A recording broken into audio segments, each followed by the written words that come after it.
And they come to public school. Okay. Signature here.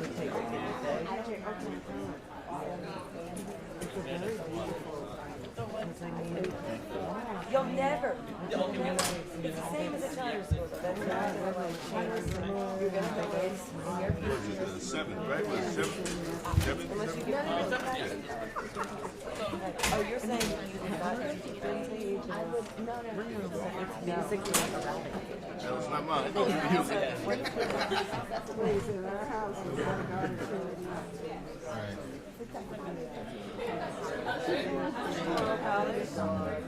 I'm just waiting for a sister to work. Yeah, I can.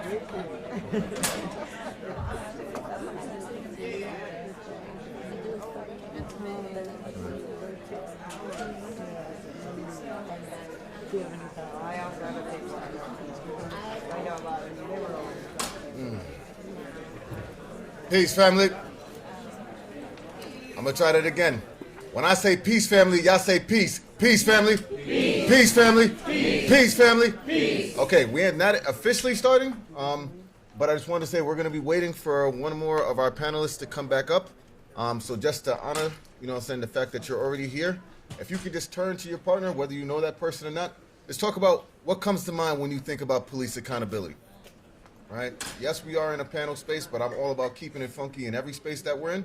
Right? Part of doing that is honoring the voices, as part of that.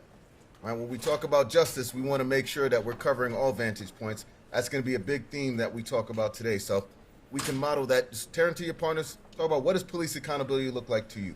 Okay? And then when we're ready to start, I'll bring us back to attention.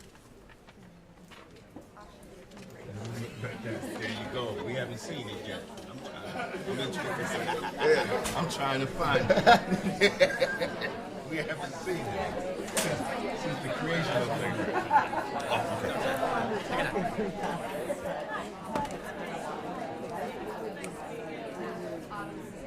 Glad to make you this picture.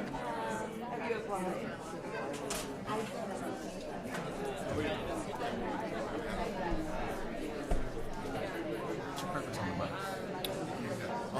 Just ask if we can have them keep us a little bit closer. I mean, because they like to look at it.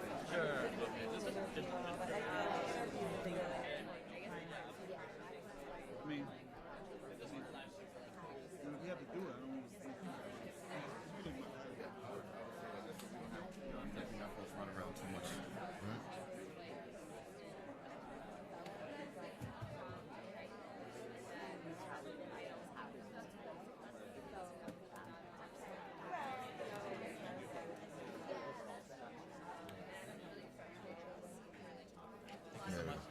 Signature of witness. That's No, that's it. Yeah, thank you so much. Thank you. You can just add the 15. That's it.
Misplaced?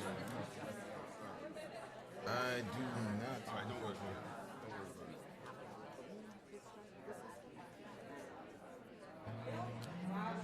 You want to take a look at it though, real quick?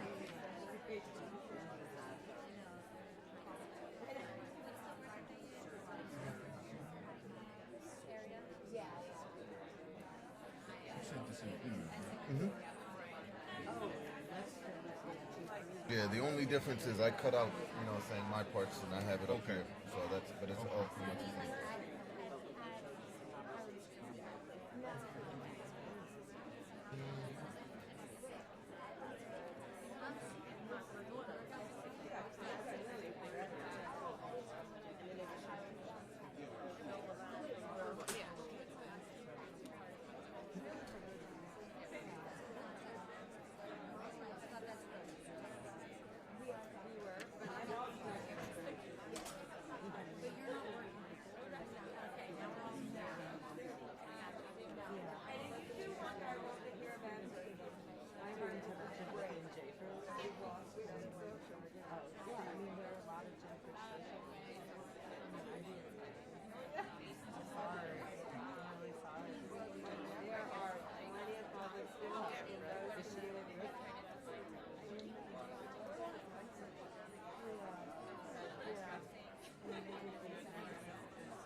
I don't know what to do.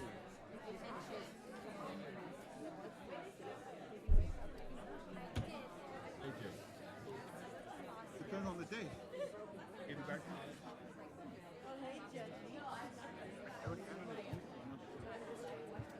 I don't know what it does. I mean, really. Very.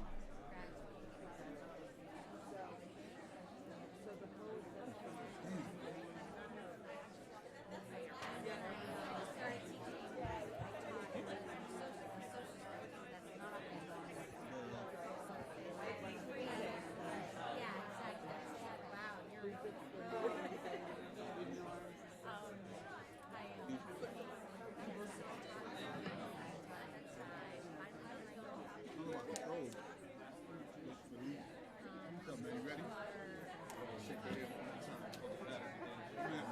Make it hard. Don't go easy. Huh? Go harder here. It's all right. But on you, Nah. on you, I'm gonna go easy. On you, I'm gonna go easy, David. Nah, man. You gotta bring it. We got love for the count. You gotta bring it. Bring it. I know I got love. You know that's still got it. I love for him. I'm with it. Me too. I love for him, man. I ain't mad at you. He's one of the few that show up, you know? I ain't mad at you. To be honest, when I see his name there, I was like, yeah. You know what I'm saying? I should have sent him a text and said, Father, I'm gonna be waiting. Yeah, you should, man. I wish it was all of y'all. On March 9, Monday, right? You know we're having the vigil and 3 years. Money? Oh, what's the name was trying to reach me? Yeah, I know. That's what I'm telling you. I was going to tell you that they've been trying to reach you. You've been. They gotta reaching text me. back. They don't text me, man. They call and I know. I told her that. When I text you, you answer. The call, Not the same day, but you answer. because I see the call. No, when I see the call and forget the text, I see it and then I can. But anyway, they told me to let you know, What time? and it'd be nice if you show up. What time? It's going to be at 6 p.m. So we'll probably be out there. You know, it depends what kind of problem it is. Are you letting them know? We're sending it out late. Are you letting 6-7 know? Huh? Are you letting them know? Nah, we can let them know. You let them know. I mean, I don't know if you want me to. Nah, I don't know. Even though they're gonna know anyway, they follow everything I damn do. All right. So they know anyway. Where are you meeting? We're gonna go in there. In church? Yeah. Are you marking? That's the thing we don't know, depending on the crowd. Yeah. All right. If Let me know what you want them to know now. If we get more, then probably end up this way. Let me know what you want them to know now. It's basically going to be a vigil and a mentor. commemoration. You know, just talk about it. It's been 3 years. It's been 3 years. You doing good? Good. Good. We got a lot of good people in the space today. It's 2 years now. No. Okay. It was March, not I think Chantel was 11. All right, anyway, I'm going to look it up anyway. But yeah. I'll let, you know what, if anything, I'll send you a chat. Yeah. But tell her, But, like, no, she got to text me. I keep saying I have no text in the car. I responded my text. All right, my friends. I didn't get any calls from you. I didn't get no calls from you. I'm gonna start us. Okay.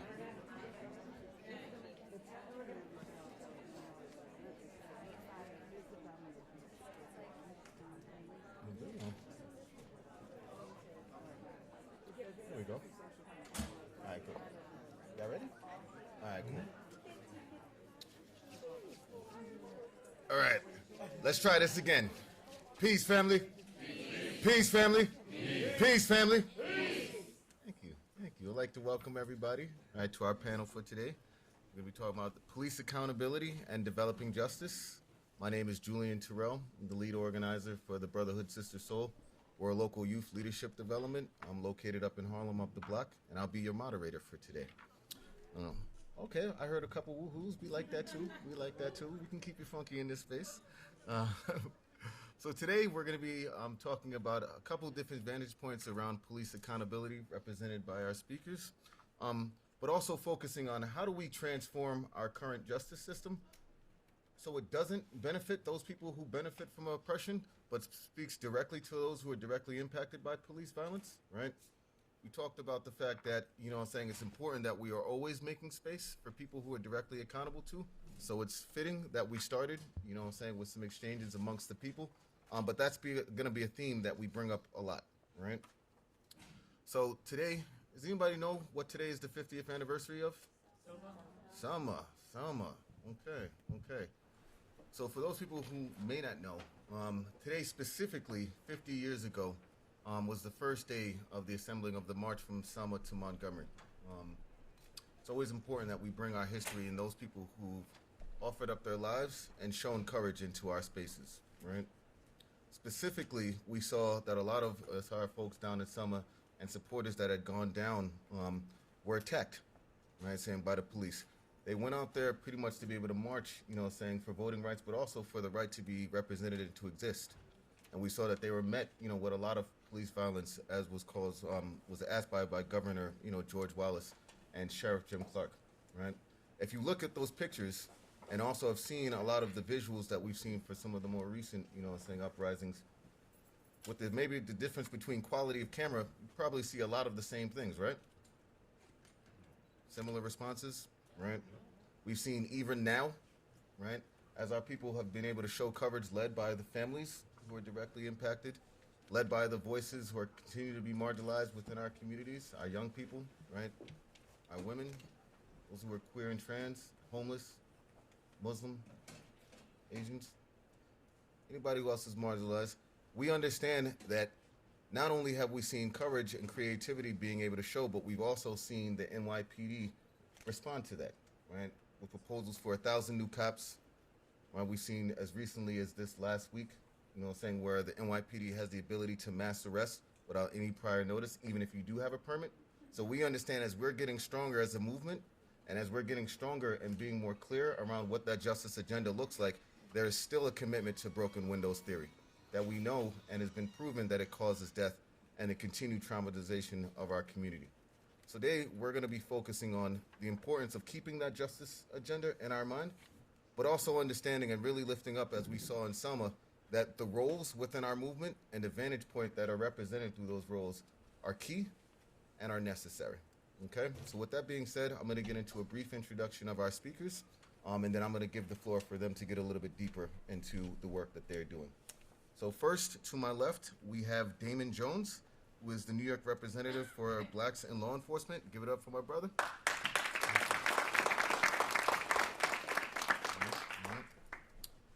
Next, we have Monifa Bandele, who is the campaign director for MomsRising.org, an activist with the Malcolm X grassroots movement, and one of the steering committee members for Communities Policing or Communities United for Policing Reform. Let's get some love. To keep it going with the praise, we have Councilmember Jamani Williams, who's the representative from the 45th Council District in BK, and also one of the lead sponsors of the Community Safety Act, which we'll be hearing a little bit more about today. And last but not least, I alluded to the fact that it's really the courage of a lot of our family members who've lost their family, that have really been giving us a lot of inspiration. So it's truly the blessing to be in the presence of Erica Garner, activist, and daughter of Eric Garner, and also a leader within the Garner Way Foundation. Let's give a lot of love.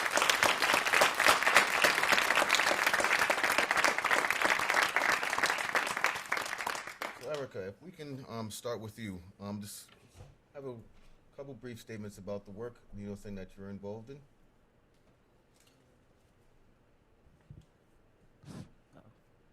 Mic check, mic check. The type of work that I do, ever since, the incident with my father, I've been protesting and fighting for justice for my dad. I started the Garden Way Foundation, which focused on social justice, the youth, and the focus on, social justice, political, just reaching out awareness for the community. Can you expand a little bit more on the protests that you all have been doing? Oh, every Tuesday and Thursday, I do a protest in Staten Island at 6 o'clock.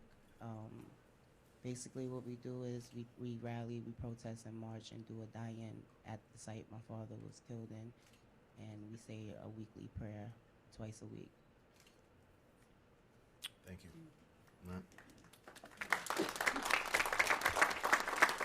So just a quick note, we're going to be talking about a few different points of reflection, but there's also going to be a lot of concrete ways that you can directly support as well. I just want you to be extra mindful of that, right? We're going to be building a lot of energy, but we can also use that energy towards action after this, right? Sure. So the protest that we're seeing, that's a direct opportunity as coming from the families for us to be able to support, okay? Good evening, everybody. How you doing? Good. Do I need a mic? I got a big mouth. Oh, because you're streaming. All right, good evening, streamers. As was mentioned, my name is Jamani Williams, councilman for the 45th District. Very honored to be on this panel. I'm particularly honored to be here with Erica Garner, who took her tragedy and has not retreated, but has come back even harder and tried to push back. And so most people know what the work of a council member does and is. For those who don't, 51 of us were supposed to be a counterweight to the mayor when it comes to resources. We passed it's going to be $77 billion budget, the fourth largest in the country, and help pass laws.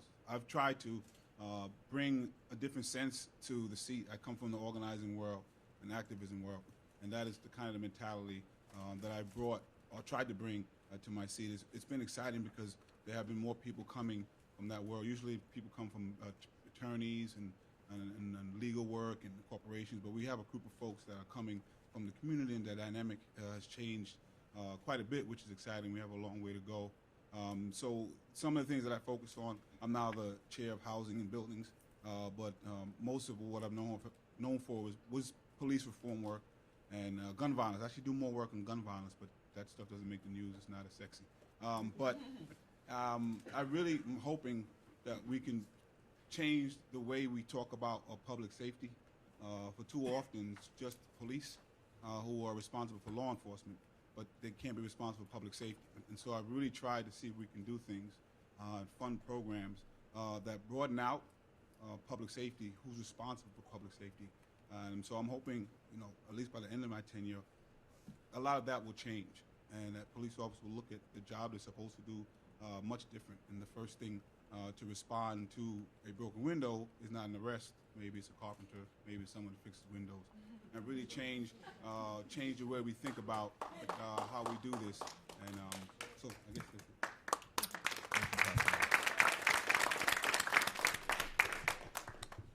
Good afternoon. I'm really honored to be here. So thank you so much, Julian, and all of the organizers of the conference for putting this on, but also making sure that there's a space for community organizers to not only talk about our work, but help funnel people into that work, and that's always a privilege. The Malcolm X grassroots movement has been working on police brutality really since the mid-90s as part of a coalition called CAPB, Coalition Against Police Brutality. And a lot of us at the time, college students brought together by Richie Perez, who is a legendary activist in this field, who's a former Young Lord, and really had a vision of bringing together people who were in public advocacy, litigators, organizers, and elected officials, and come at the issue of police brutality through this kind of multi-layered campaign. And that was like really the birth of a lot of the stuff that we're doing today. I talk about the mid-90s and point that out because at that time, there was another extremely infamous chokehold case, which was the strangling of Anthony Baez in the Bronx. And it's almost eerie when you think about the fact that Anthony Baez's mother, Iris Baez, still also goes on the anniversary of that event to the place where her son died and also does a prayer and also does a vigil. And so it's almost like there's lights, there's like candles lighting up all over the city where vigils are being held, where we're losing members of our communities. And still we push on, and still those families push on as their ranks swell. So many families. And so what we do in the Malcolm X grassroots movement under the leadership of another great organization called Justice Committee is really work to support those families. Those families know best what they need and what they want in order to achieve justice. And the people in the communities that are dealing with police brutality day in and day out are the ones that have to really define what safety looks like. It can't be defined in the halls of the city council. You know, it can't be defined in the governor's office. If you tell me that I'm gonna be safe, I have to define what that looks like and what that feels like. And so we're very committed to that model of organizing and making sure that that piece is always in the space. And so how that work looks is that we've been doing something called Cop Watch since actually the late 90s when Amadou Diallo was shot and killed in the Bronx. You know, I open up to all of you. You know, Julie and I were having a conversation earlier about the Cop Watch patrol that's happening here in Harlem. We do one in Central Brooklyn. If you can't join an existing patrol, you can come to one of the many organizations that are a part of the Cop Watch Alliance. JFridge is an organization that can train you on how to do Cop Watch. And we also do Know Your Rights workshops. And these are very important pieces so that when it comes time that we have champion legislators who are putting forth pieces like the Community Safety Act that Jamani was talking about that he did back in 2012, 2013, then you have built the public will and people are connecting what they're doing, what they're seeing in the street to what can happen in City Hall. Those things can't happen in two different silos. They have to be working together. Finally, I want to say that today, this year, 2015, we have another piece of legislation that organizers are supporting along with elected officials and advocates, which is the Right to Know Act. If you're unfamiliar with that, that's two pieces of legislation that one requires police officers when they've interacted with our young people or anyone in our community to actually identify themselves. You know, it's very difficult when your child comes home. I work with Moms Rising and we get this complaint a lot, and they have a situation that happened, but they have no idea who stopped them, who they were talking to. You know, there's no business card. There's no something that they can say, this is the person I was dealing with, Ma. This is what happened. And so when we see a lot of complaints that go in from families, they can't attach anything to a particular officer. So one is police ID bill, and the second piece is consent to search.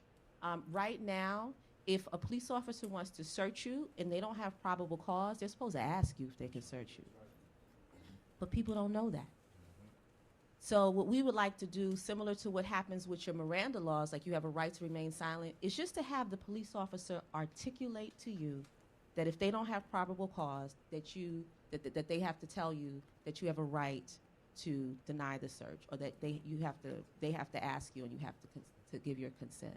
So those are the two pieces that we like you to support. as well as Cop Watch. Thank you.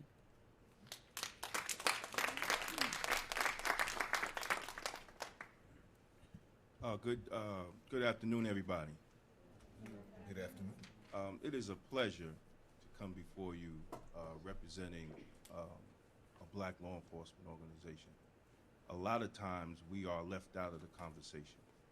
When you look at the news and they talk about police and community relations with the community of color, is usually a white retired police officer discussing issues in the black communities, Latino communities.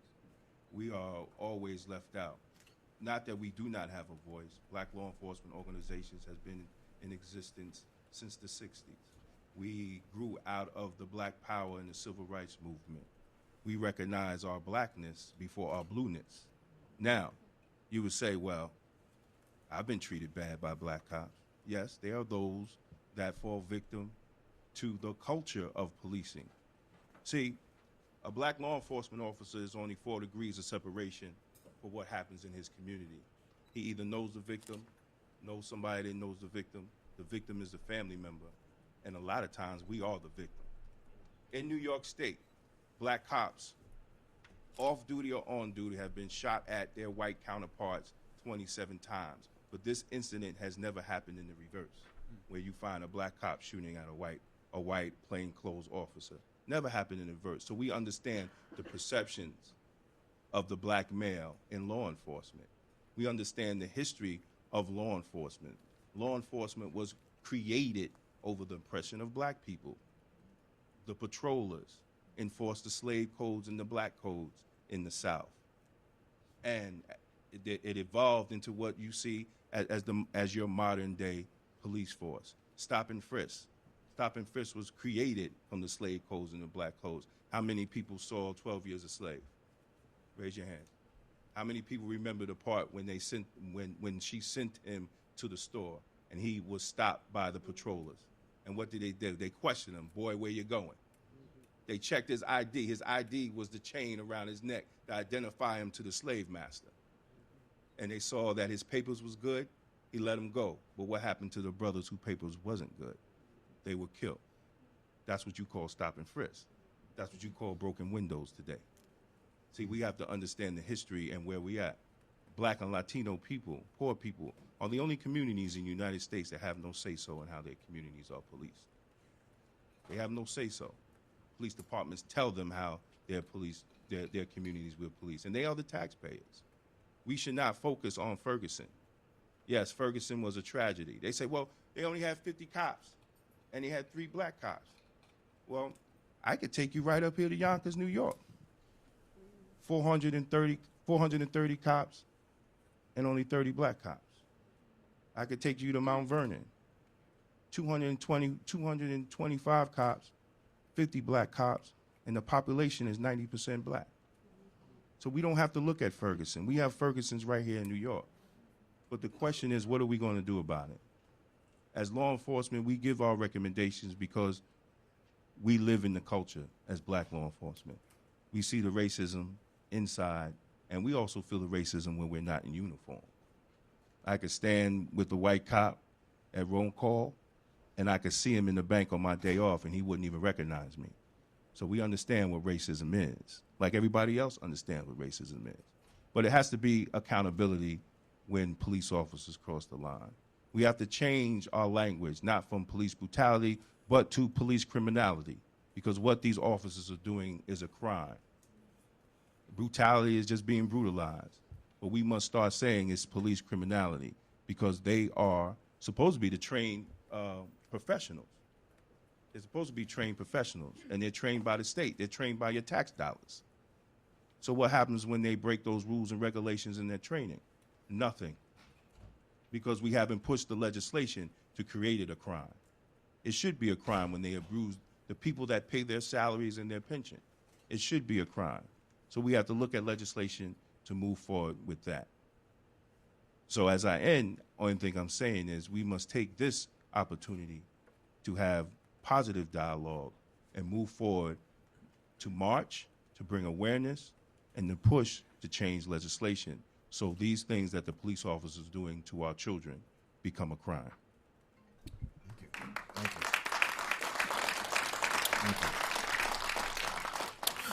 So I think all of you, spoke to this, what you've been hearing, saying based on the nature of the impact of the folks that you're accountable to, right? We've also talked about how do we link our condition not only to our history and understanding the presence of racism, saying sexism, homophobia, transphobia in our work, but also how do we also look at how do we redefine a lot of the concepts, saying that we are being pushed by our current system.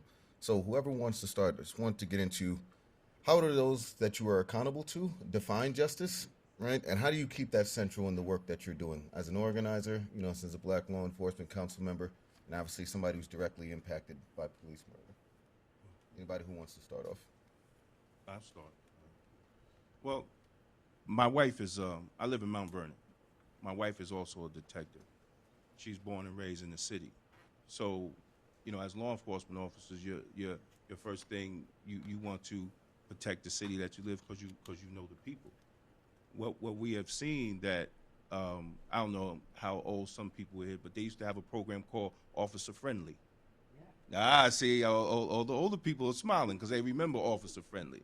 Officer Friendly was the cop that was, well, it was officer, they used to call it in Westchester Officer Friendly. Officer Friendly was that officer that lived in the community. Now police don't live in the community that they serve. They're not stakeholders. They're not stakeholders anymore. I can see the difference in my wife and how she treats people to how other law enforcement officers that do not live in the cities that they serve treat people. So being in law enforcement and being accountable to the people, you must have respect for the people first. I'm in corrections. I call the inmate's brother. Hey, brother, what are you doing over there? Or this and that. I don't call him inmate. I give him the opportunity. You want me to treat you like a man?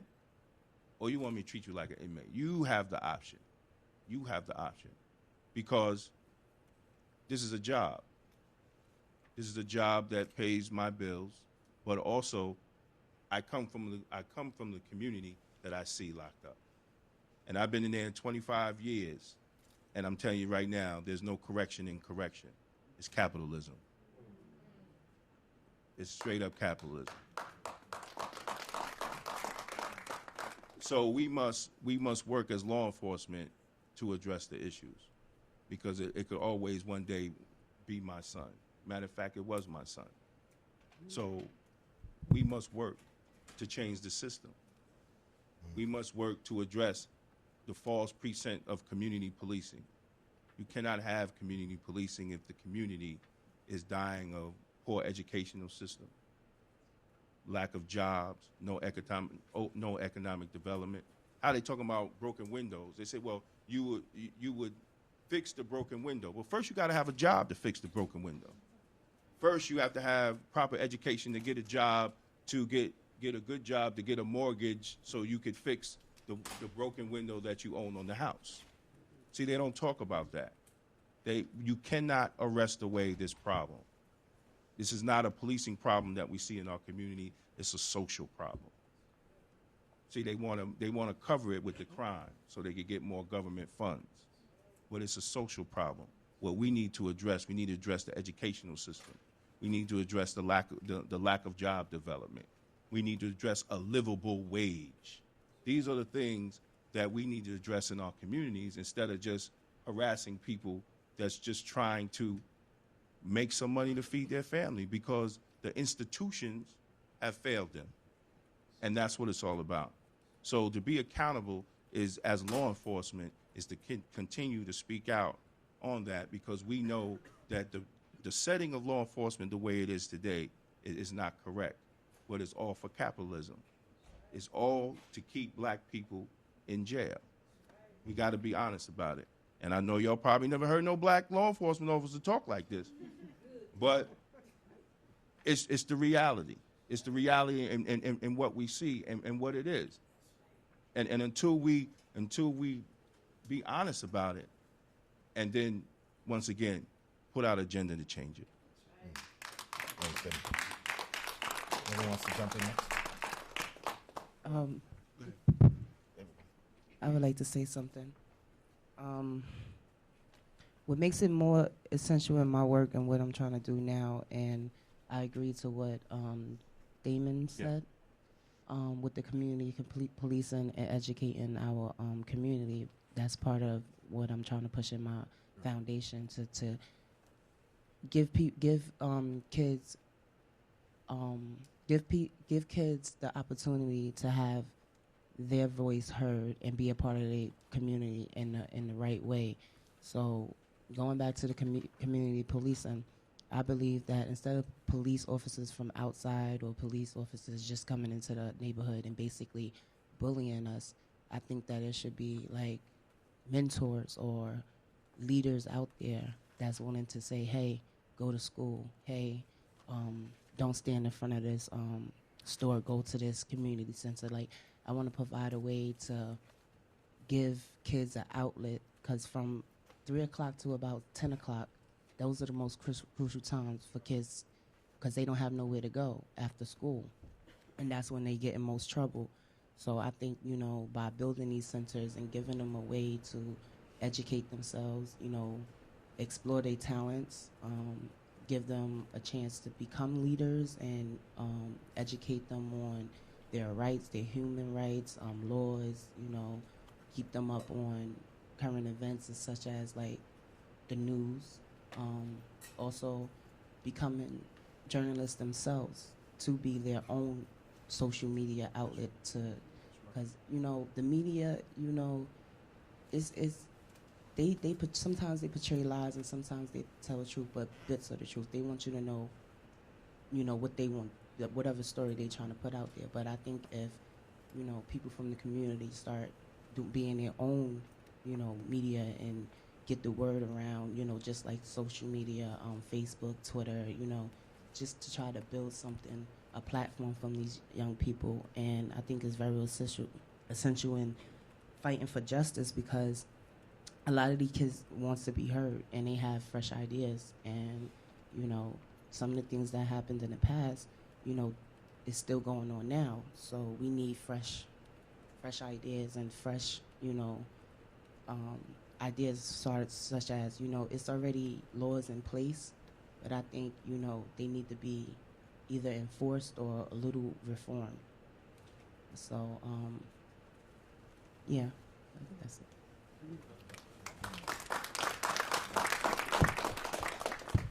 So I think the question was how do those who hold me accountable define justice?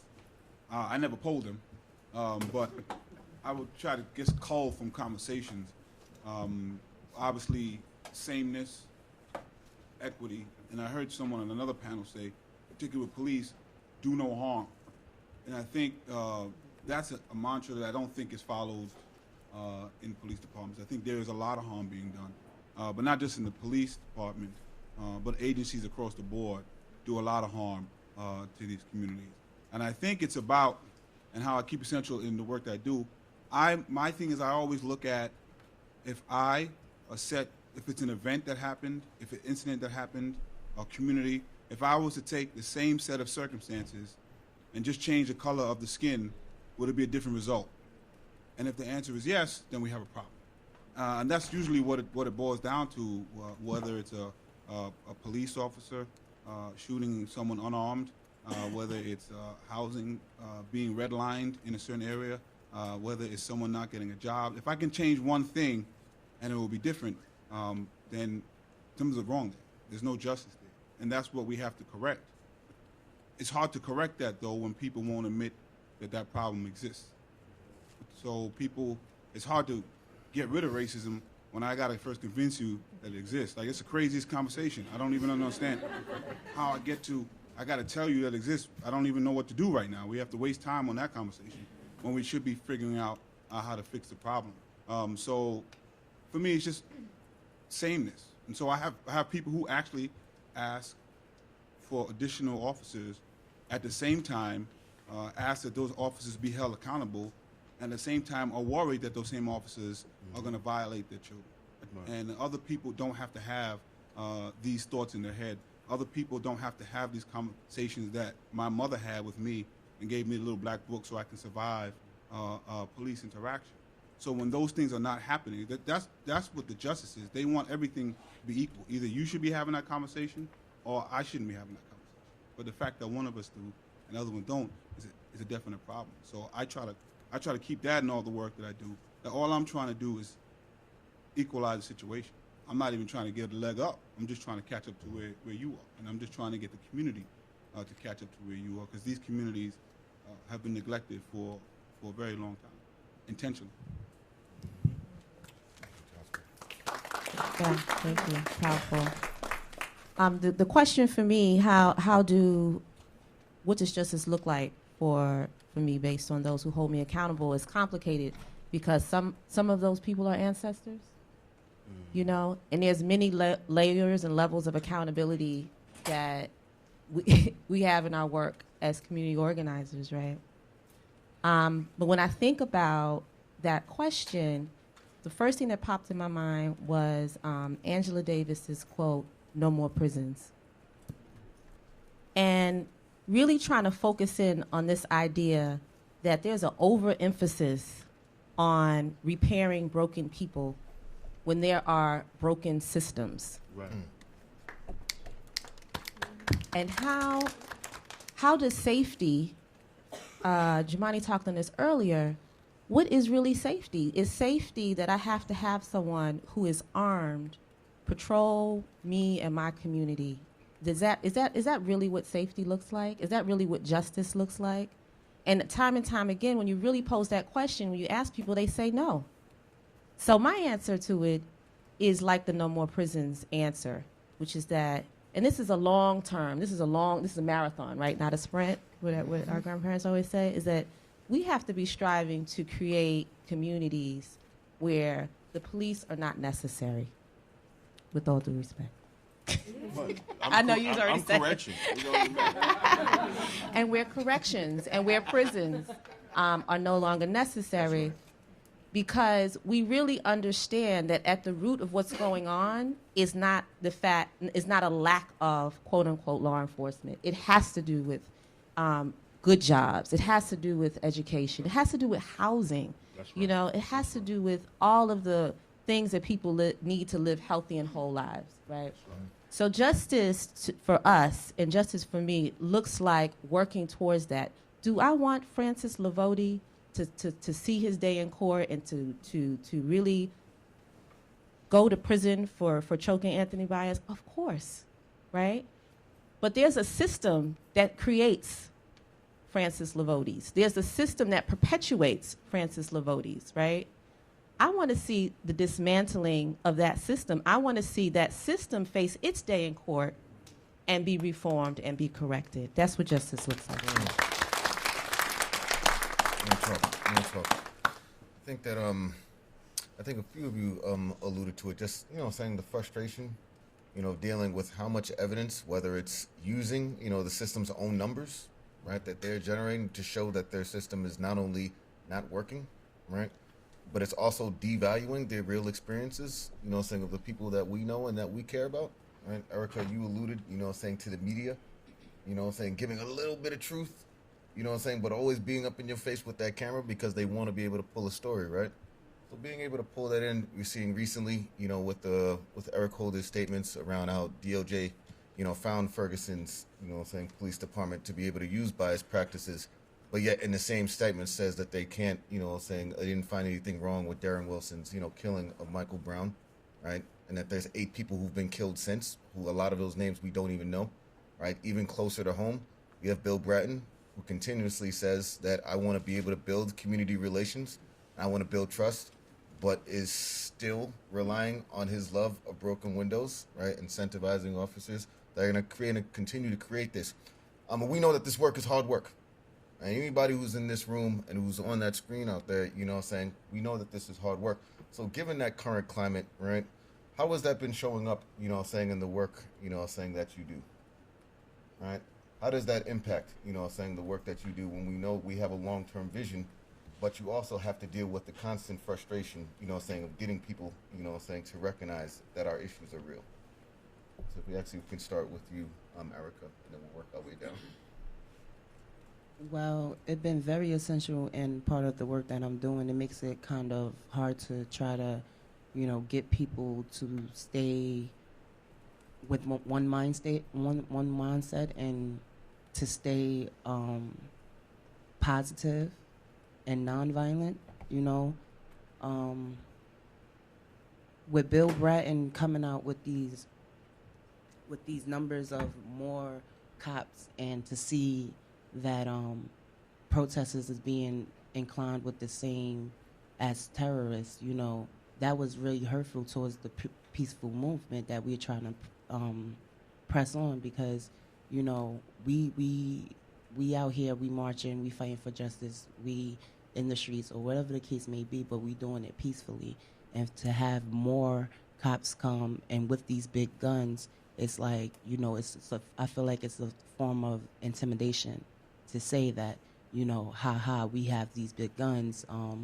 You know, it's nothing that you can do about it as people. But, and another thing is, you know, it's just so much going on. You know, all these kids being killed, all these people being killed, you know, women, children.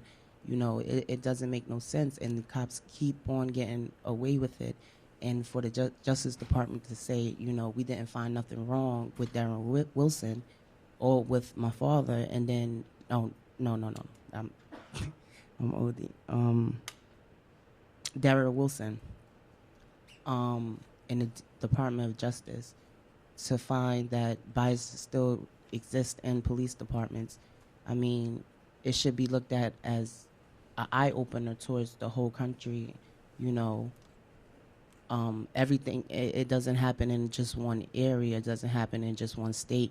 I mean, people reached out for me from different countries, different nations around the world about police and what's going on. So I don't think, like, it is, does have to do with race, but it's also brutality. They using too much force, you know, too much.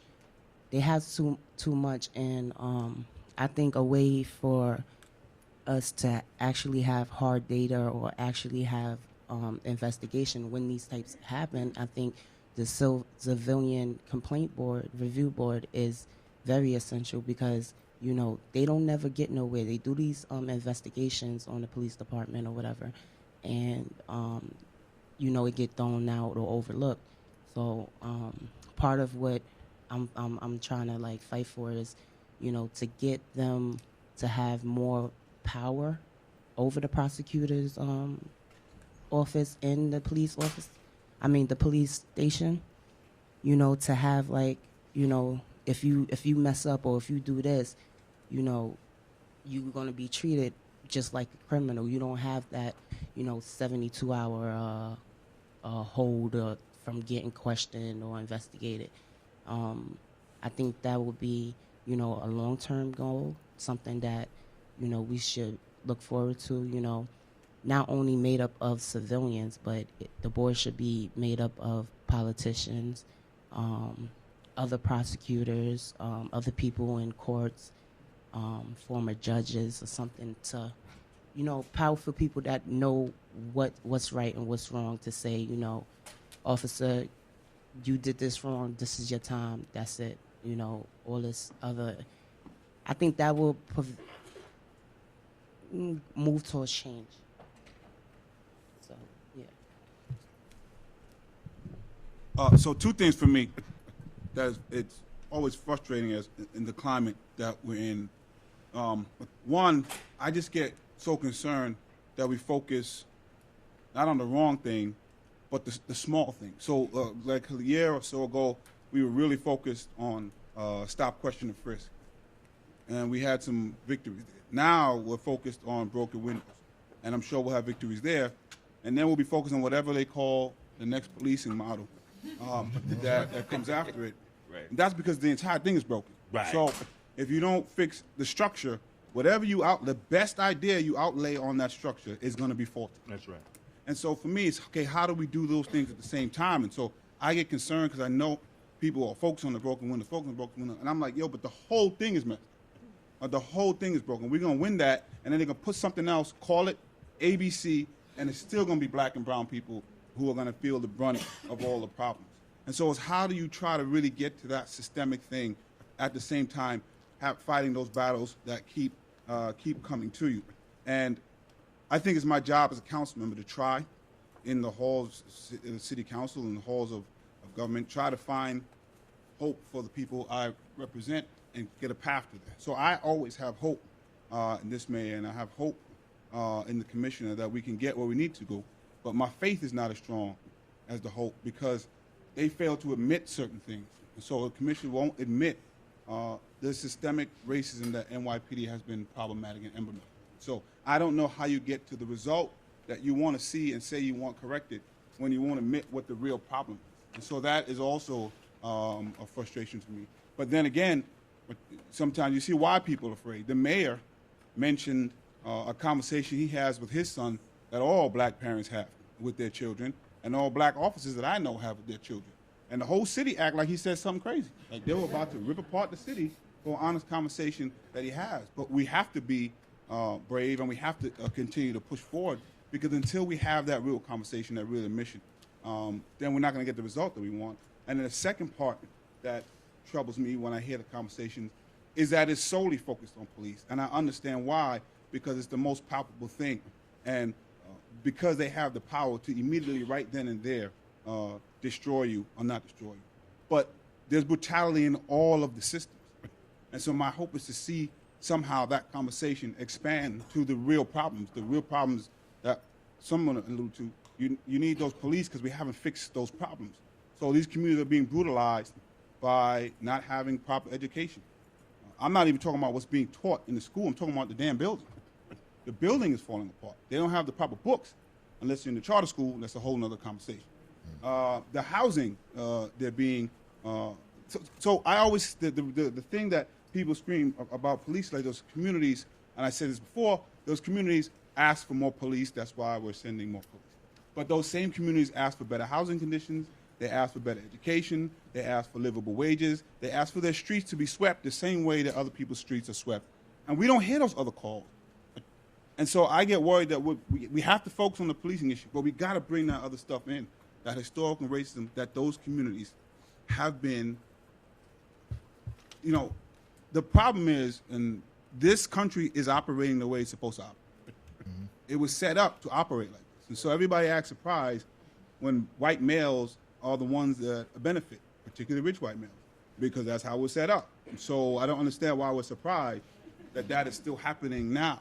And so if the forefathers woke up, they just might wonder what went wrong because black people are voting, women are voting, you have a black president. Something's wrong. That's not what we set up for this country to do.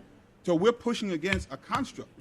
And if we won't even admit that that's what we're doing, it makes it harder. And I don't say those things to bash anybody. I say it as matter of factly, like, okay, this thing is blue, I want it to be red. We got to do something with that. But if I won't say it's blue, I don't even fix the damn thing that we got to fix. And so it was Condoleezza Rice, of all people, I was listening, she said the country has a birth defect in slavery. And we are feeling that birth defect continually until now. People remember not having the right to vote. Like, this is not a history lesson. This is people remember that. And so we're still fighting these things, but it's based on a construct that was set up to be there and is working. And so I get worried that if we focus only on the policing thing, we're going to miss the boat, because if we fix the policing thing, which we should, and don't fix those other things, we're going to be repeating cycles.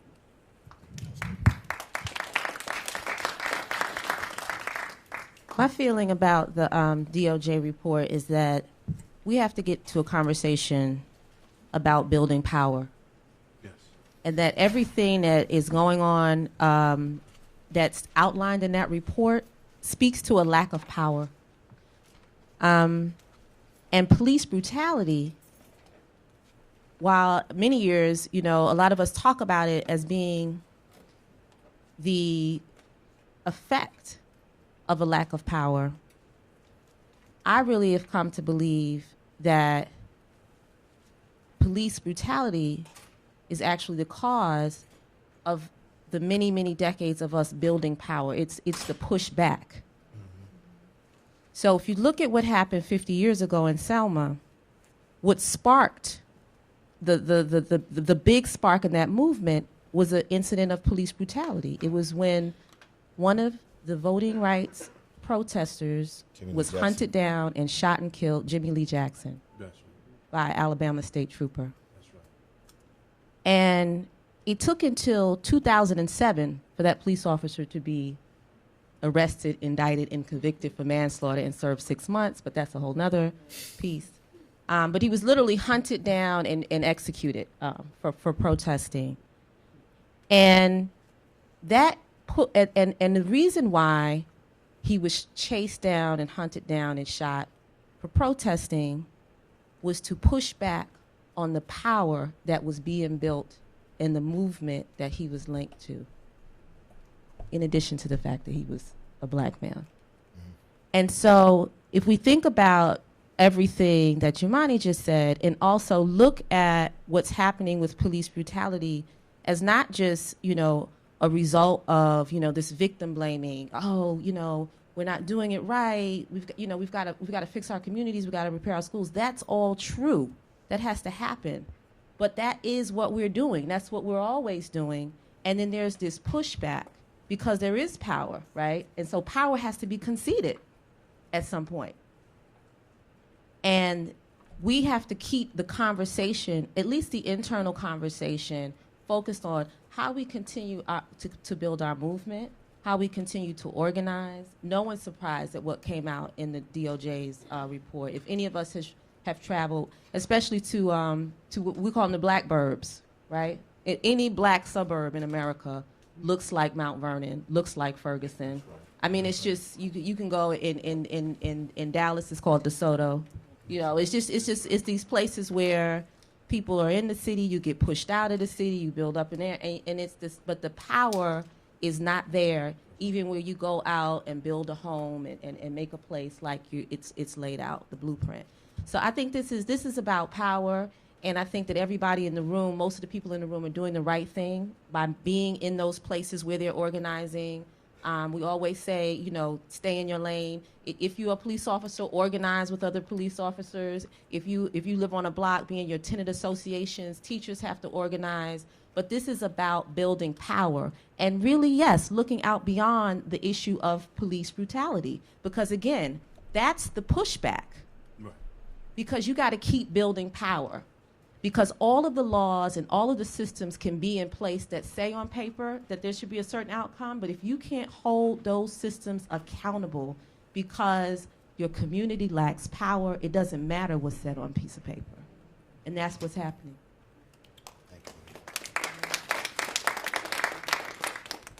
I just want to follow what Sister was saying with the power. And let's not be fooled because we claim that we are Democrats. I know, not this brother here, but I mean, let's not be fooled with that. Black and brown people, 70% of de Blasio's total vote. He won on police reform. He won speaking about police reform. Mm-hmm. But the first thing he did was put Bratton in. Message. First thing he did was put Bratton in. Let's not make no mistake. Nothing will change because Bratton is one of the co-conspirators on why policing it is today in New York City. Let's not make any mistake. There's no beef between Bratton and Lynch. They're two sides of the same coin. Lynch was saying what Bratton couldn't say. Understand what I'm saying here. Understand what I'm saying here. Understand the message that Lynch said after they had the private meeting with Bratton. His problem wasn't with Bratton. It was with, basically he was saying it was with the mayor with the nigger kids. That's what he was saying. See, any time that you will get law enforcement, not just from New York City, but law enforcement at a funeral from all over the country will turn their back on a mayor that was concerned about his black son. We got to understand what we're looking at. Michelle Alexander, she spoke here last night. Her book went through over 30 to 40 years of legislation that was passed that adversely affected black and brown people in the United States. Wasn't no pushback. we had black and Latino mayors, we had black and Latino judges, we had black and Latino police commissioners, so on, lieutenants, so on and so on, and none of them pushed back. Over the years, all these laws was passed. There wasn't any pushback. So this is nothing new. What makes it new is this: a cell phone. That we can record it, put it up on social media, and the whole world can see it now. We didn't have this when I started in 1990. The phones were about that big. But police crimes against people of color was still going on back then. Nobody believed it. There wasn't a CCRB. There wasn't things that were in place where people can file a police complaint. So what is occurring is not new. What's new is that the world is seeing it. I'm sorry, can I just add one thing? Yes, sir, It's bro. important what he said, particularly about Democrats and the electeds. And you put me in there, I have no problem with that. Because there's certain things that I understand somewhat why they happen in other places. I don't understand why they happen in New York City. There are certain things that should not be allowed to be here because we have so many black and brown elected officials, so many black and brown people who have seats of power that can make the changes and don't.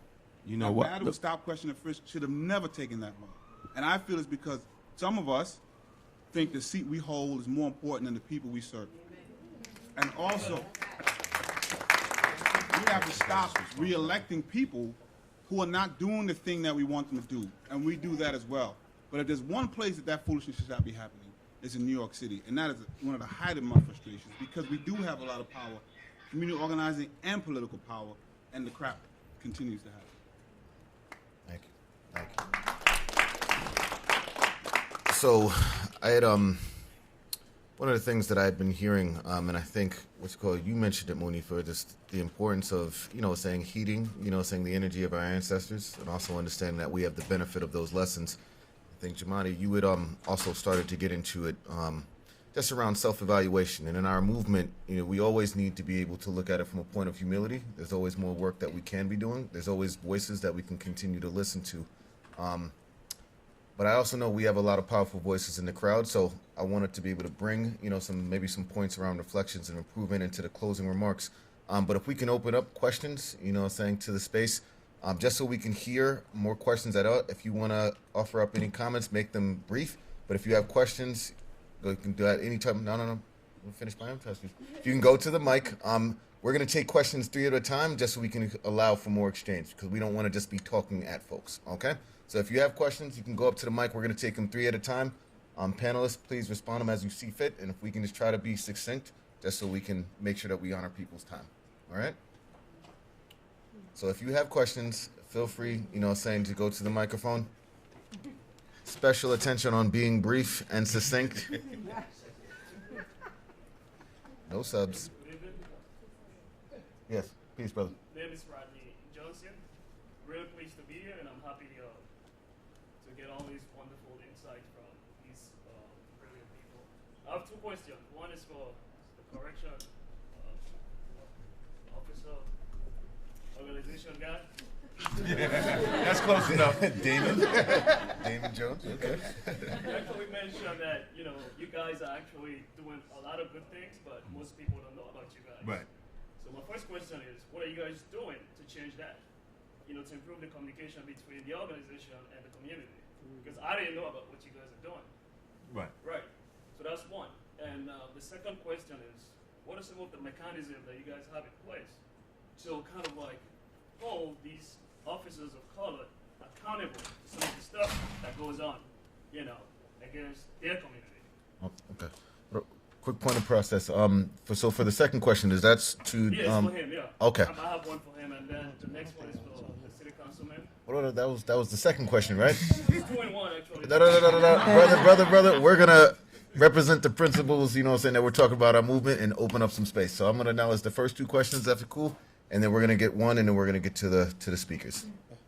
No, Are they going to answer? Oh. Yeah. Now offer your 3rd question, and then we'll get into it. All right, real quick. I just wanted to kind of make a remark and just one question. Yeah, it's going to be short. I'm just going to read it out so it'll be faster. is basically dealing with 1,000 new cops.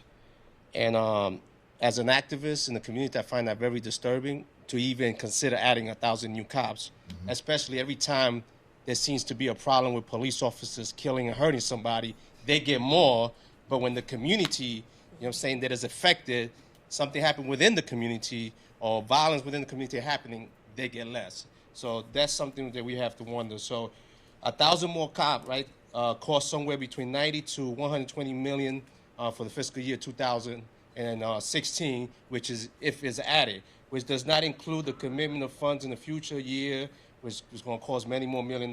Now, the new political buzzword, which is not new, all in fact, community policing is being repeated by elected and law enforcement authorities to make people feel more comfortable with the department looking to escape continued scrutiny. And the reality, a police department run by Bill Brand, supported by a mayor that continually defends broken window, is hardly on its way to reform. Additionally, the NYPD is by far the largest police force in America, with one of the highest national police to citizen ratio. Now, since Jamani Williams is here, that's right. How you doing, Jamani? Now, since Jamani Williams is here, and he has also along together with Council Member Speaker Melissa Riverito supporting this bill, I would like to elaborate. Why would he support a bill like this? And why, you know what I'm saying, and why does the voice of the people that is saying this bill is just going to bring broken windows policing more to the community in a way that is going to affect the community more than better the community? But, you know, and I mean, the whole board could speak about the 1,000 cops and what they think about it as well. Okay. Before we get, I just want to acknowledge the question from the Queen, and that's what we'll take as our third question. Yeah. Hi, I'm Christina Chase. I guess my question is, how can we have discussions around police accountability while not losing the fervor in the social movement? Because my fear is new reforms will occur out of this talk around police accountability, and we'll lose that momentum in our social movement, which I just feel like any talk around police accountability is not the answer. So how do we keep that momentum while, I guess, accepting these reforms, but not forgetting that police in general are the problem, not just the accountability and et cetera. So, okay, thank you, Queen. So if we can address that question first from preferably Monifa or Erica, and then we'll get into the direct questions, okay? You know, if I had all the answers, we would not be here. But I think that it's a both and it's a difficult conversation to keep going because there is an immediacy that there are changes that must absolutely happen right now. You know, if someone's like, every time my child goes to school, he's being stopped and frisked, that has to stop now. Like, we have to get together and we have to say, this policy, this practice must end, and those are reform measures, you know. At the same time, we have to keep pushing the fact that we must dismantle the whole, you know, the whole system that is built on a militarized concept of safe communities, right? So that's difficult. Like, you really can't walk into a room full of folks where, you know, crime is up or people don't feel safe. There's danger lurking, and just, you know, kind of have this long-term vision conversation. But we have to figure out a way to integrate those conversations. How do we marry those conversations? I think it comes through telling stories. I think it comes through looking at other models that exist maybe in other parts of the country, but also in other parts of the world, and bringing those examples into these spaces. And we're really the ones, like, you know, it's not just up here, it's everybody in this room. We have to carry out this notion that places, that there's nothing inherently pathological about Black and brown people, that they need to have like a 4-to-1 police ratio. And that's, you know, there's not even a teacher to student ratio like that in the classroom, right? So we have to really accept that personally, because I think a lot of us don't. I mean, we intellectually feel that way, but then we still think that the community needs to be militarized, right, to be safe. So if we can start to work on ourselves, push that piece out, and really carry this idea that we believe in people and systems are broken and not people are broken, and push that along with the reforms, I'm optimistic. I think we can get there. But I, for a long time, only wanted to talk about no more prisons, no more police. And that just doesn't work when someone's child isn't safe, when someone doesn't feel safe. You know, they need some stuff now. How do we bring those together? It's very complicated, and it's going to look different depending on where you are. If you're working in the university, if you're in a community like Bed-Stuy where I live, it's going to look different from if you're doing it out in South Jamaica, Queens, right? So, but that's an important piece. Link it, bring it together. Thank you, Monique. Thank you. Erica, you want to add to that? I agree with what Monifa said. It's basically the accountability for, like, to keep the conversation going.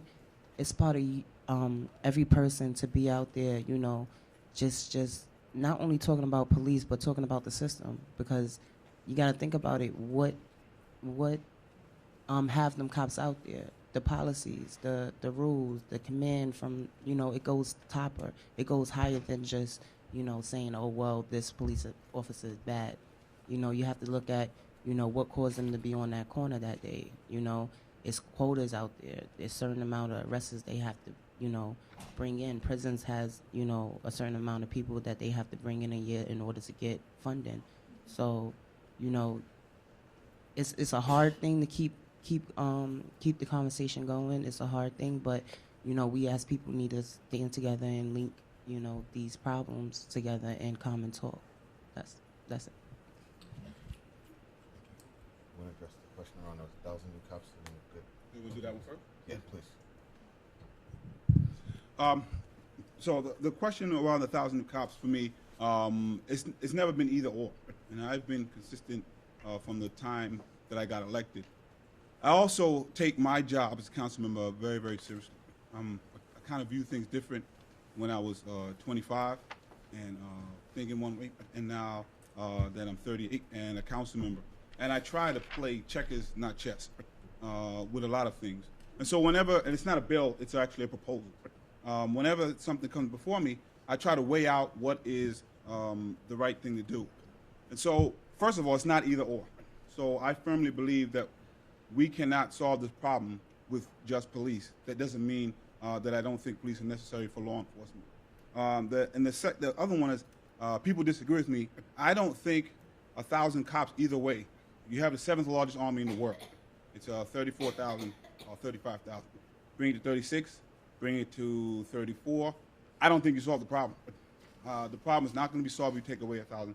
I don't personally think the problem gets worse if you add 1,000, because the problem is not necessarily with the number in this case, but with the ethos of how people are policed. Now, if someone said that we want to add 10,000 more cops, that would be a different story. But 1,000 cops, for me, did a few things. One, any meeting I've ever been to, from the first time I got elected, my constituents asked for additional police officers. Of course, that's because they've been trained to believe that this is the best way to keep them safe. We all know they also need other things. So I push for those other things, but I've always asked for additional cops in response to my constituents. That's every meeting, not just some meetings, all meetings, that's what's asked for. Two, for me, it takes away an excuse that I've heard for 2 terms. When I've talked about stop, question, and frisk and the abuses of it, they would say, we don't have enough police. That's why they're doing what I thought was lazy policing. We don't have enough resources. We questioned the commissioner on vertical patrols in the public housing. Of course, they don't do vertical patrols of any other agency. If they did have an electrician doing vertical patrol, they might have caught the light that was out before Kai Gurley was killed. But be that as may, they have vertical patrols of police officers. And there was a problem with freshman police officers, rookie officers doing those vertical patrols together. That we were told that policy was going to change. Then a Kai Gurley was shot and killed. And we said, well, what the hell happened? You said that we were going to change that policy. They said we didn't have enough resources to do the changing as quickly as possible. When it comes to community policing, unfortunately, that term is being co-opted in a way that is very unfortunate. And people are talking about community policing, and it's really not that. So they're going to co-opt it, and they're going to have the same results because wouldn't have fixed the system. That's another discussion. Community policing I'm talking about, unfortunately, is not what I see yet. But when we talk about what I would like to see, again, they talk about resources. And so my thing is, okay, if that's what it is, I have no problem supporting the 1,000 officers. Primarily, I know it's a principle thing, but primarily, I don't think it hurts. Just like taking away 1,000 is not going to fix it. It's just the system is broken, and there's so many. That's about 2% or less of additional officers in a large agency. And if that takes away that excuse, so be it. But what's interesting is they won't even accept our offer of the 1,000 new officers. And so my thing is, well, if that's the excuse that you're using, and we're offering you this, and you still won't accept it, you're BSing.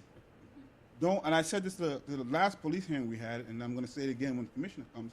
I don't want to hear the issue of resources again as excuses for why you can't police the way, why you can't police one community the same way you police all communities.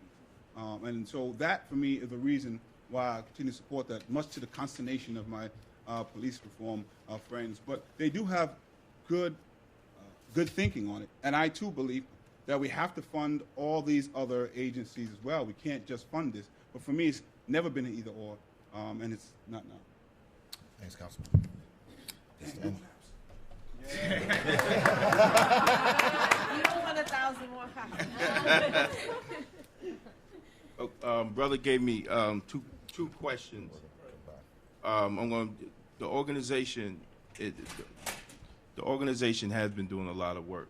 We're also part of what they call the Grand Council of Guardians, which is the Guardians Association, different Guardians Association in New York City.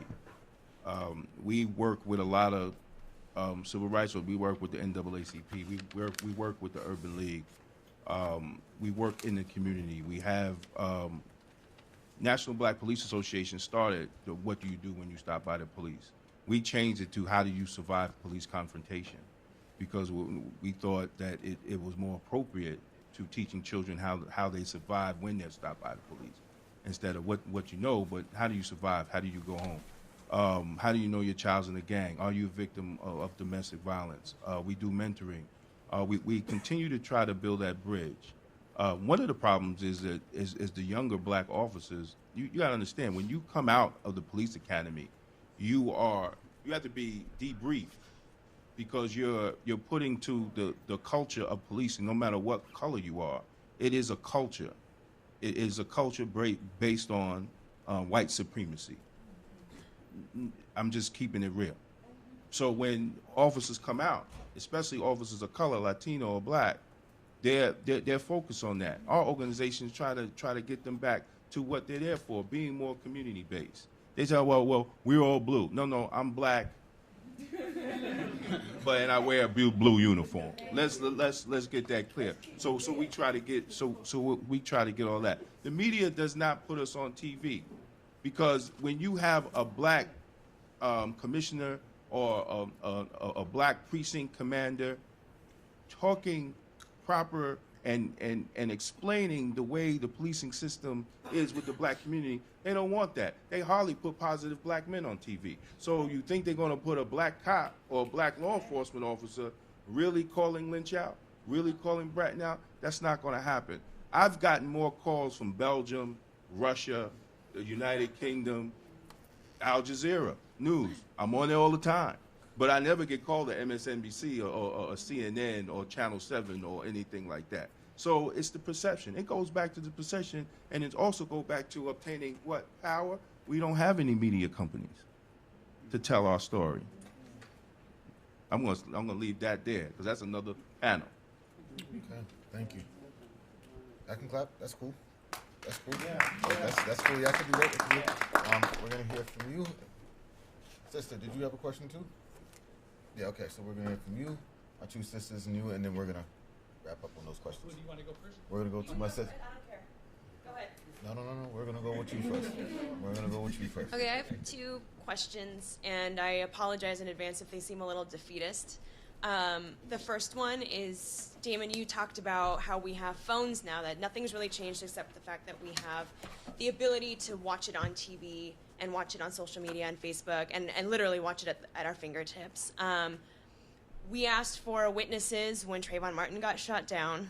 We had witnesses from Michael Brown, and then we asked for video footage, and nothing happened with Eric Garner still. So how do we fight that? And how do we keep that momentum going, knowing that our national attention span is like this big? The second part is I was one of the ones out there on the streets shouting Black Lives Matter, but I feel a lot of the time that it actually should be changed to hashtag Black Male Lives Matter. I don't hear anything about the women who have lost their lives at the hands of police, and they have happened, and they continue to happen, and I can't even name them. So what are you guys doing, you four and everyone else in here, to change that, to include women in that conversation? Thank you, sister. Thank you. Sister, were you? Yeah. I want to acknowledge your question first, and then we'll keep. So in places like Newark, where you see the whole communities groups, activist groups, you see the students, the teachers, the principals, they're like backlashing against the state of New Jersey, as well as the superintendent of Newark in regards to education, but it goes across the platform, whether it's to mass incarceration or prison reforms, or safety on our streets, just the potholes that are present in our neighborhoods. My question is, how can we make our voices heard, because they're not being heard even when there are these forces of activism, etc. in our neighborhood, they're not being heard, and what can we do to actually get stuff done instead of sitting there continuously complaining and saying we need something done, but nothing is actually being done, and that's my problem. And I want to know, what can we do not to be heard and to actually have stuff done by our legislators? Yeah, one thing I just wanted to say, millions of people saw Eric Garner murdered by the unarmed man on their phones, social media. There didn't need to be a grand jury to come up with the evidence, whether it was sufficient to prosecute him. The only person that I know of who's faced charges was the photographer. And this is saying something right there. And the question that I have is, why is this happen over and over and over again? In December, there was this incident where two cops were killed. Was that the question? I just want to make sure we're being succinct. Okay. I'll cut what I was going to say there. I wanted to invite people to be part of community patrols. I have the flyers for it in Harlem that are coming up this coming 13th and 14th, and a national day of no business as usual on the 14th. I'd like to know what people think about this. Thank you, Jonathan. Yeah. I just want to know, in the aftermath of, it was about last year passing the Community Safety Act, we had the, one of the bills was the anti-profiling bill. I want to know what progress you think has really been made since we passed the Community Safety Act. My understanding, just in terms of stop and frisk, is that although, tell me if I'm right about this, is that although the number of stops have gone down, the number, the types of stops that take place is still abusive and discriminatory. I just want to know, in general, do you think that, although it's only been about a year, have we made, has the Community Safety Act been effective yet in light of the still, and we see, I don't know, it seems there's so much abuse happening, police abuse happening in the last year, maybe more of it's reported, I don't know, but just how effective you think the Community Safety Act has been since it's been passed? Even though, you know, it's still kind of new, but. Okay. Do we want to jump in first on how do we, keep the momentum building, even in spite, saying of all the inequities that we're seeing in our court system? No. Just be succinct, and then I'm going to make sure we get to closing remarks. Well, to the first question, how we keep the momentum alive, and how social media, the media, sometimes it dies out. And it's just one simple question, whether the camera's there or not, just keep your focus and get your word out there. Eventually they'll come. Like me, sometimes it's cameras at my protest, sometimes it's not. Sometimes it's 5 people, sometimes it's 3 people, but I still keep going, and they look at that, and I'm my own news, I guess. It's just, it's not about, the people being out there or the news being out there. You just like Modern Times Today, you have your camera, upload it to social media, upload it to YouTube, and eventually it'll be shared around the world. be your own social media. Anybody else to jump on that before we get to the next question? First, just as an organizer, we always have to set expectations. So I think you said it. It's a marathon. It's not a sprint, and it never has been a sprint. And if we keep thinking of sprint, we're going to tire out and then get tired. And I know it's unfortunate, but these things happen so incrementally. It's unfortunate that's what happened. But we need to celebrate the victories in between, the small ones, and keep it moving. I mean, this is the way it is, and I want to keep pushing. But when I talk to young black males, I'm sorry, usually, but sometimes young black females also, but I tell them the way it is, and you have to work 3 times harder. Like, that's what it is. To survive, you have to do that. And I think to keep getting the victories and keep reaching to that point of justice that's way down there and equality, you have to keep fighting. But you got to go in knowing that you got to keep. And you have to be sustained knowing, okay, this is going to be a long time. I'm fighting for the next, so I could pass. They passed us the torch. They didn't fix the whole thing. They made it a little shinier. And we want to take it and make it a little shinier for the next generation. And I think if we can get our mind wrapped around that, then it becomes a little easier. But I mean, it was a great point that he made about the camera, the phone, because that's exactly what happened 50 years ago. I mean, nobody believed what was happening in Selma until it got into everybody's living room. And that's exactly what happened here. We knew what was going on because it was happening to us. But nobody believed until they saw it on video. Or I should say, nobody reacted until they saw it on video. Thank you. We can I can clap around that if y'all want. I wanna keep us moving just like this time. I'm sorry, yeah.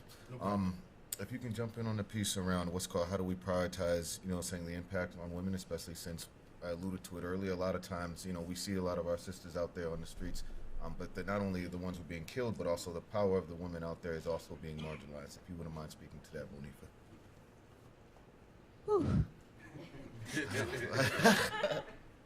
My fault. Yeah, no, it's difficult. It's difficult being a woman in this movement. It's difficult being a woman in our community, in these streets. There's police brutality in the street. There's sexual harassment. There's marginalization within our movement, and it becomes, it can become very overwhelming. Bell Hooks wrote that all men are black, all women are white. So in addition to it being difficult to be a woman in all this, being a black woman is its own special kind of just hard overwhelmingness. And how do we deal with that? How do we uplift these voices? One is that there are a fierce number of women activists on the front lines in Ferguson, on social media, writers, young women of color who are forcing us to have the conversations about Ayanna Jones, about all of the women that Chantel Davis, Kayam Livingston, and so we're able through our own media, using social media, create our own media around these cases, and that has to continue and it has to grow. But we also have to make sure that we look at just the intersections, the intersectionality of all the work that we're doing, and that there's no liberation of half of a community. We're not going to get anywhere, just freeing black men. We exist together. We live together. We have to address the issues that impact women and girls. It's a very complicated discussion. There was a lot that came out when the White House put out this the task, the My Brother's Keeper. And I think women all over, black women, kind of fell on different sides of that. We have to continue those conversations and continue to push the issue. And my biggest answer to that is please don't be, don't be defeated. One of the things you say, I hate to be the one that sounds defeated or demoralized. Be optimistic, because when we really look back at the gains that we have made, women were central to all of that. I love the movie Selma, but I was like, wow, you didn't even see Ella Baker. Her name wasn't even said, right? How could any of this happen without a Ella Baker? It couldn't have, and the many women before her and the many women after her. So this is not a new phenomena. You know, I talked to my sister's elders about how we're going to deal with this and move forward, but we definitely have to keep the faith that, one, we're going to be able to win this, that we are a critical part of this movement, and that our women and girls are just as valuable. There's no, you know, when there becomes this hierarchy and who's more dehumanized, black men and black women, we don't want to have that, you know, that fight. No one wants to win that fight. But it's so funny because you can go to the bar and it's almost like it's a contest. No, we got it worse. No, nobody got it like the black man. No, you know, it's like this contest, and it just, we exist together. That's right. And we know that, and we have to do better.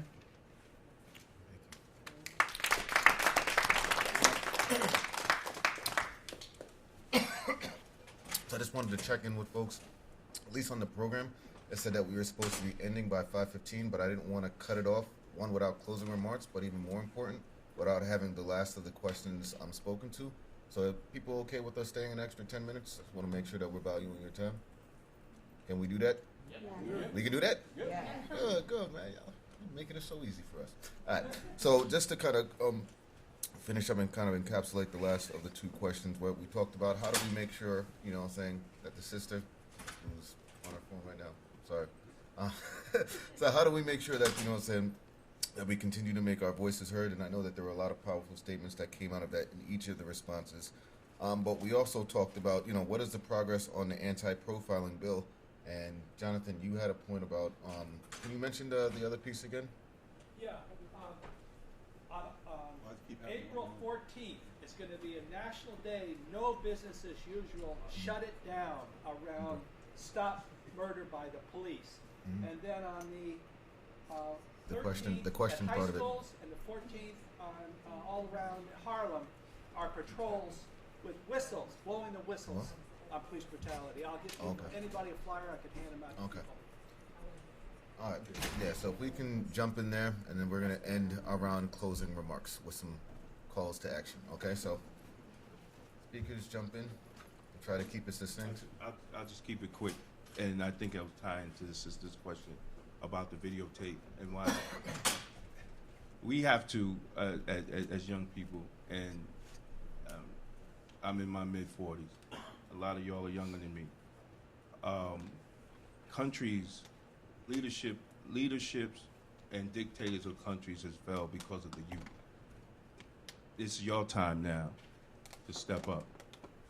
This movement has been co-opted by leaders that say that they're civil rights leaders or they're black leaders, that it has been co-opted.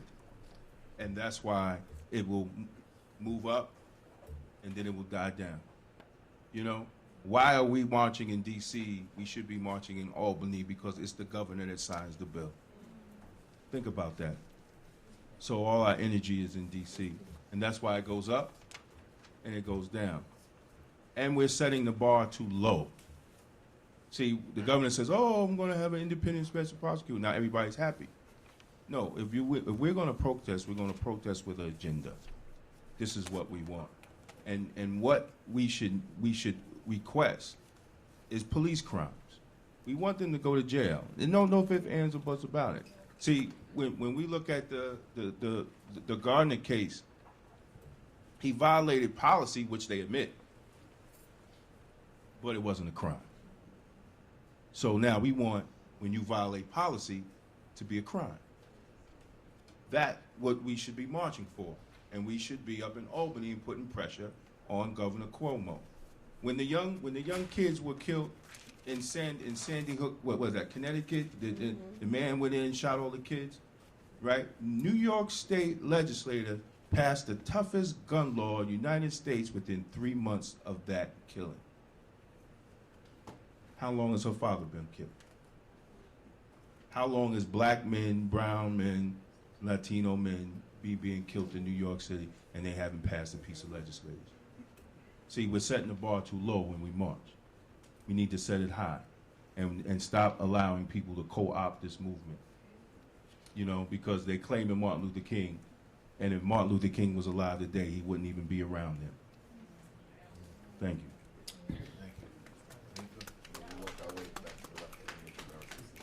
Okay, and women. That was you yelling, and women, and women. I'm sorry. And women. In my closing remarks, I'm gonna keep it brief, and I'm gonna touch on the question about how basically the whole world watched as Eric Garner was killed. It was a video, your phone, your TV, you could see it, and you asked the question, why? And many of us who are parents, our kids also ask, they're like, why? How could this happen, right? And the painful answer really speaks to the dehumanization of black and brown bodies. When you see the image of Mike Brown, we didn't see him shot, but what we do have is the long, detailed 4 hours in which he was allowed to lay on the ground and bleed out like roadkill. No one with power on that day who could have at least changed that part saw Mike Brown as a human being on the level of their child. Because no one with power on that day would have allowed their child to lay out, bleed out for 4 hours on the ground in the hot sun on the road, right? So that's the painful reality, is the dehumanization of black and brown bodies. So the frustration comes when you're like, isn't this the law? Isn't this the policy? Isn't this what's supposed to be? Shouldn't people be outraged?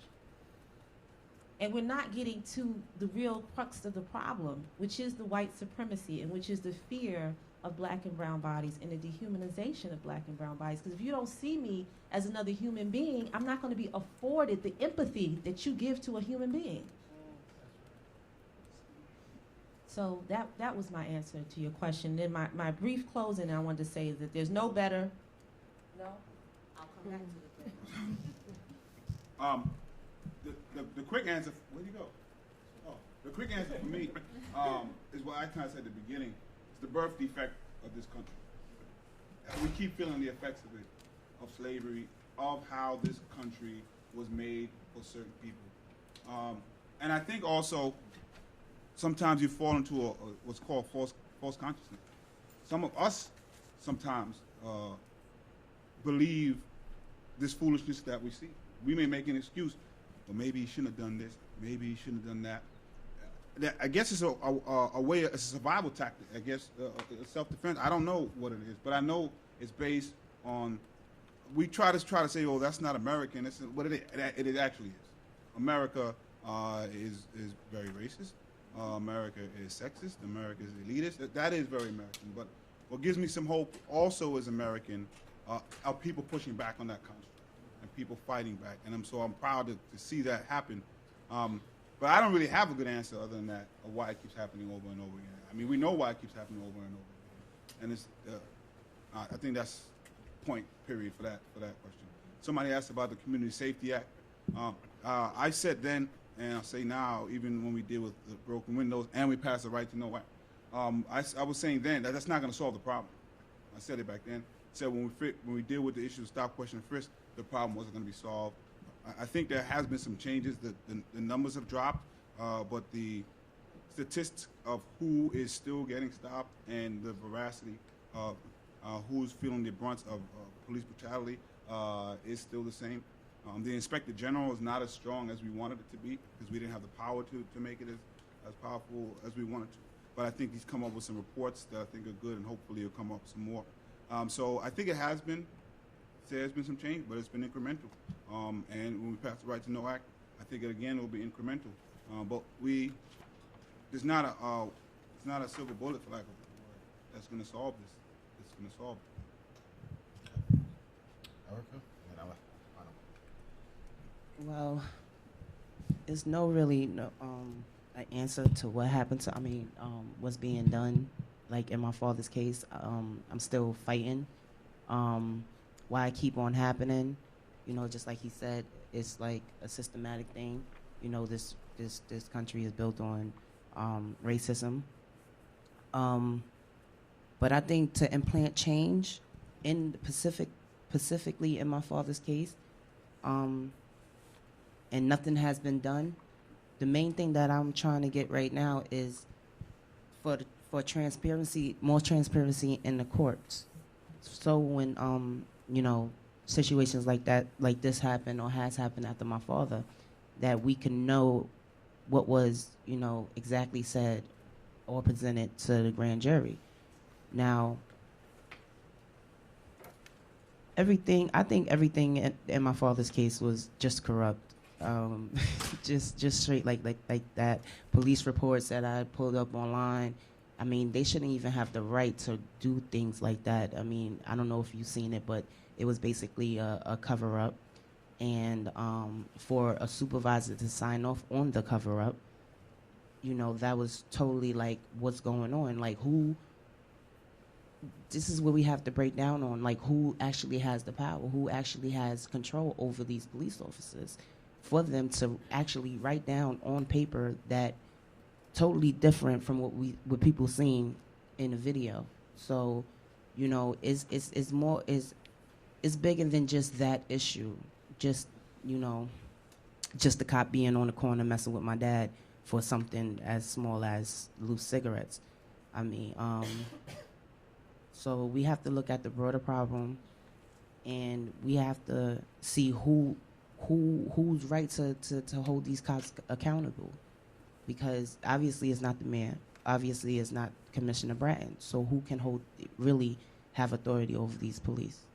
So, yeah. Thank you. Let's give our panelists a round of applause. There we go. Oh, you can shake those hands. I see them hands shaking back in the back. Panelists, as we close, can you just offer up one clear opportunity for how folks can get involved in supporting the work around police accountability? Well, right now I started my own website, thegardnerwayfoundation.com. On Twitter, Erica Gardner, official Erica Gardner, Facebook, and basically I just promote my weekly rallies at the Staten Island Ferry at 6 o'clock every Tuesday and Thursday, and just spread the word. I ask people, if you can't come on one day, come the next day, and if you can't come that week, come the next week, because I'm always out there. Thank you. Just a couple things. I'll be very quick, because there's two things that I'm hoping that can change the trajectory of some of these conversations. Because whenever we start talking about systematic racism, I think one of the problems, there's two problems. One, people believe someone's calling them a racist, which has nothing to do with what I'm talking about.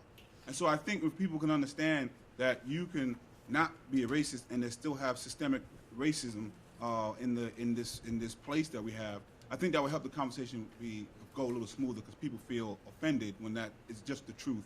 And the second is between the systematic racism and individual responsibility. Now, people think you're trying to prevent people from being responsible for their actions. When those two things intersect, they're not one or the other. And so my thing is, I'm hoping as we talk, those two things can change somehow. People will view them a little differently. As for police accountability, there's a bunch of things you can do. One, support the Right to Know Act, support the chokehold bill, put pressure on me and my colleagues in the city council to have hearings on those bills. And I would say, I don't know how many people go to the police precinct community meetings, but you need to go to those, and you need to make noise and talk about how you as a community member want to be policed. And I think we said it here, but it's not listened to. We should have a voice in how we're policed and what we want police to concentrate on and not concentrate on. It is done in other communities. And lastly, I think we're probably preaching to a lot of the choir. But does everybody know someone who is not here but probably should have been here? Just raise your hand when you can think of that person. If you can just call him or her after this meeting and tell them something that you heard here that might help change their mind a little bit, that would be great, because the work is really between these panels. And if we don't do anything different for the next panel, then we won't really change it. Thank you. There's currently no national data collection on police killings, like, how many people get killed by the police every day. So the Malcolm X Grassroots Movement, we did our own report. It's called Every 28 Hours. So if you can go to mxgm.org for the Malcolm X Grassroots Movement and download that report and share it far and wide.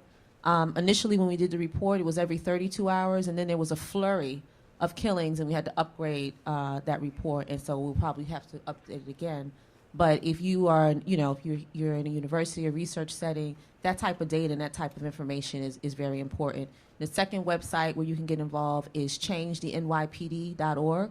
That's the website for Communities United for Police Reform. It's a 60 organization coalition here in New York City. And there are many different campaigns that you can plug into from that website. And last but not least, do Cop Watch. When we talked about doing Cop Watch back in the 90s, it was like, you know, we actually had to get cameras that you hold up and had the mini Hi8s. You were talking about big phones. They were big cameras. But now, really, anyone can do Cop Watch, and we wouldn't even know of Eric Garner's story had not someone been doing Cop Watch. So I encourage us to all continue to do that and to continue to highlight these stories to the world, because that's an important tool. Thank you. We have a website called BLEAUSA.org. We give a lot of information from black law enforcement perspective, law enforcement activism perspective, different articles. We have different pamphlets. All our pamphlets, what we do in community, what we do in the community is up on the website. I'm also the publisher of blackwestchester.com, which is an online magazine, and which we give a different perspective on what's going on within New York City, the country, and the rest of the world. I also have a radio show on In the Mix, 2X's, radio.com every Sunday. It's called People Before Politics, where we discuss issues in the community, like police criminality, oversight, and different other issues. One thing I definitely would like to say that we must remember in 1857, Justice B. Taney, in the Dred Scott decision, he made a statement in his decision: blacks had no rights which the white man was bound to respect. Not one Supreme Court justice had disagreed with that yet. So we must understand our position and our position in this world, and even our position in the Supreme Court, because the legislation that has followed has showed that we are not seeing any justice. We must reevaluate our position with the political parties. Reevaluate, maybe leave the political party if they're not going to pass proper legislation. It's about legislation. And if we can't find good elected officials like Councilman Williams, and like Councilman Williams said, you know, the Democrats, you don't know what's going on. Well, maybe we need to leave the party, and maybe we need to not vote for them. And maybe they will start passing legislation like the brother councilman is speaking of, so we could have what we call justice. Because until we have proper legislation that's going to cause oversight and cause accountability and make police accountable for their actions, they will just walk away. They would definitely just walk away, especially at the DA's office. We need to reevaluate our relationship with these DA's office because they're too close. And look, and please read the report from the president. I don't think it's worth the paper that it's written on, unfortunately. It's all jigmarole. It's nothing to saying that we're going to pass laws and we're going to pass legislation on holding them accountable. They kick everything back to the police management, back to the people that's holding the fort and keeping the culture up. So please, be involved, and when November comes around, vote. Please vote. That's how we're going to change it. Okay. Let's give a round of applause to our speakers. Keep it going for yourselves. If you're watching at home, you can clap for yourself too. That's cool. That's cool. Two things just to remember this month.